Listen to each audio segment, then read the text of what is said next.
আজি ইউজ কৰিছোঁ হলদিৰামছৰ খট্টা ঢোকলা পাউডাৰ। বাতি এটাত 3 চামুচ দৈ লৈছোঁ।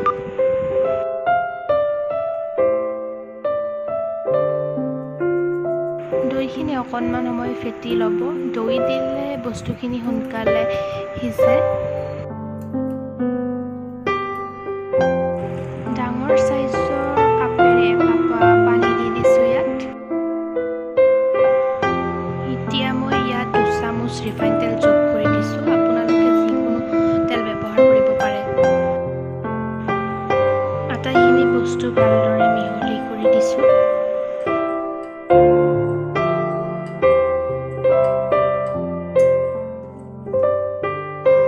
এতিয়া ইয়াত ঢোকলা পাউডাৰখিনি যোগ কৰি দিছোঁ। একেলগে গোটেইখিনি পাউডাৰ দি নিদিব, অলপ অলপকৈ দি থাকিব, তেতিয়া মিহলি কৰিবলৈ সুবিধা হয়।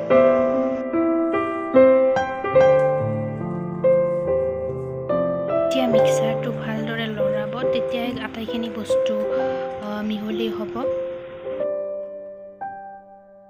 ঢোকলাৰ মিক্সাৰটো ভালদৰে লৰাব, যাতে তাত কোনো ধৰণৰ মখা থাকি নাযায়। তেতিয়াহে ঢোকলাটো সুন্দৰকৈ তৈয়াৰ হ'ব আৰু খায়ো ভাল লাগিব।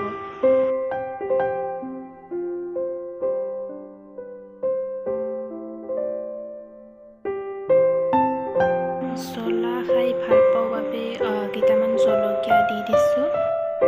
অকণমান পাঁচটা মছলাও দিছোঁ। আপোনালোকে যি মছলা ভাল পায় তেনে মছলা ইউজ কৰিব পাৰে।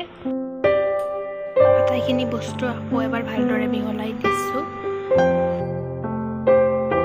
ঢোকলা বনাবলৈ মই কেক বনোৱা বাতি এটাকে ইউজ কৰিছোঁ। তাত অকণমান তেল দি লৈছোঁ আৰু হাতেৰে ভালকৈ সানি দিছোঁ তেলখিনি। আপোনালোকে ইচ্ছা কৰিলে ব্ৰাছো ইউজ কৰিব পাৰে। তেল অকণমান মচি দিলে আচলতে বাচনটোত একো এটা লাগি নধৰে।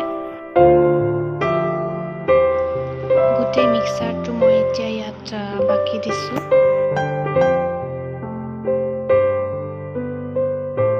পানী গৰম হ'বলৈ দিছোঁ আৰু এখন ষ্টেণ্ড দি দিছোঁ। এতিয়া মিক্সাৰখিনি দি দিছোঁ। ঢাকোনেৰে ঢাকি দিছোঁ আৰু গেছটো ৰাখিছোঁ চিমত।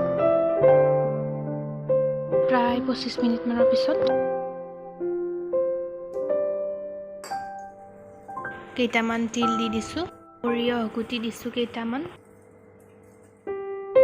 তেলনিখিনি গৰম হৈছে আৰু আমি ঢোকলাৰ ওপৰত সুন্দৰকৈ দি দিলোঁ।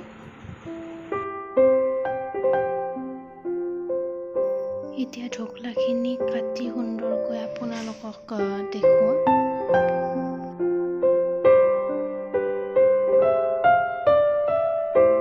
এয়া চাওক, আমাৰ ঢোকলা পৰিৱেশন কৰিবলৈ ৰেডি। যদি ভিডিঅ'টি চাই ভাল পাইছে তেন্তে লাইক এণ্ড শ্বেয়াৰ কৰি